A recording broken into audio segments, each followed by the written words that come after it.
எனது அருமை சகோதர சகோதரிகளே, தூத்துக்குடி மறைமாவட்டம் தென்மண்டலம் திருவழிபாட்டு குழுவினர் மற்றும் விண்மீன் மியூசிக் குழுவினர் இணைந்து நடத்தும் மரியாவே மகிழ்வே மே மாத வணக்க சிறப்பு நிகழ்விற்கு உங்கள் அனைவரையும் அன்போடு அழைக்கின்றேன்.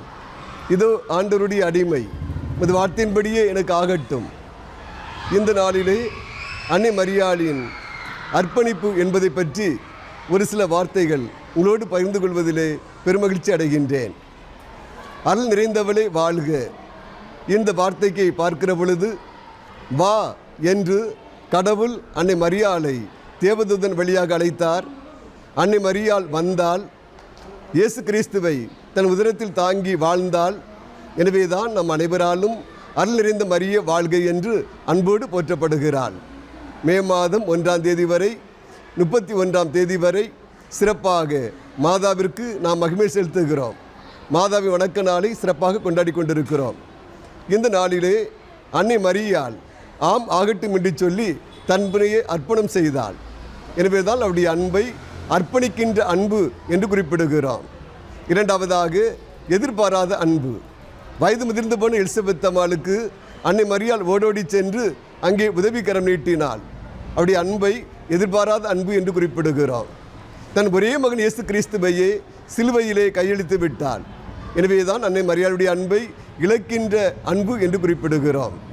2ஆம் வத்திக்கான் சங்க ஏடுகள் தெளிவாக சொல்லுகிறது, அன்னை மரியாள் கடவுளுடைய திட்டத்திற்கு தன்னையே அர்ப்பணமாக்கினாள். எனவே தான் மீட்பரின் தாயாக மாறினாள். ஏவாளினால் வந்த அந்த வினையை அன்னை மரியாள் அந்த வினையை அவிழ்த்து போட்டு விட்டாள். முழுவதுமாக மீட்பை தந்து விட்டாள். ஆகவே தான் பழைய ஏற்பாட்டு ஏவாளையும் நம்முடைய அன்னை மரியாளையும் நாம் ஒப்பிட்டு பார்க்கிற பொழுது, பழைய ஏற்பாட்டு ஏவாள் பாவம் செய்தாள். நம்முடைய அன்னை மரியாள் ஜென்ம பாவம் என்று விருப்பவித்தாள். பழைய ஏற்பாட்டு ஏவாள் கீழ்ப்படியாமையால் தன்னுடைய வாழ்வை இழந்தாள். நம்முடைய அன்னை மரியாள் கீழ்ப்படிதலால் மீட்பரின் தாயாக மாறினாள். பழைய ஏற்பாட்டு ஏவாள் பாம்பு வஞ்சித்தது. நம்முடைய அன்னை மரியாள் அந்த பாம்பை தன் குதுங்குகளால் அங்கே நசுக்கி போட்டு விட்டாள். ஆகவே தான் இந்த நாளிலே அன்னை மரியாளுடைய அர்ப்பணிப்பு நம் ஒவ்வொருவருக்கும் நம்முடைய வாழ்வை தீர்மானிக்கிற சக்தியாக மாற வேண்டும்.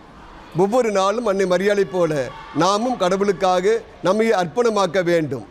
அன்னை மரியாளுடைய புண்ணியங்களை நம்முடைய வாழ்க்கையிலே கடைபிடிக்க வேண்டும். அன்னை மரியாள் பிறருக்கு அன்பு அக்கறை காட்டியது போல நாமும் பிறருக்கு அன்பு அக்கறை காட்ட வேண்டும். அன்னை மரியாள் மனிதநேயத்தை கடைபிடித்தது போல நாமும் பிறருக்கு மனிதநேயத்தை கடைபிடிக்க வேண்டும்.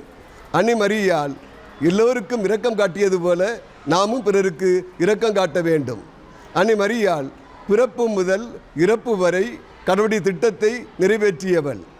கருவறை முதல் கல்லறை வரை கடவுளுடைய சித்தத்திற்கு கீழ்ப்படிந்தவள்.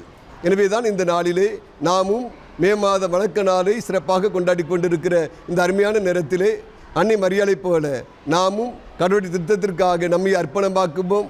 பிறருக்கு அன்பு அக்கறை காட்டுவோம், இரக்கத்தை காட்டுவோம், மாதாவின் பிள்ளைகளாக வாழ்வோம். ஆமென்.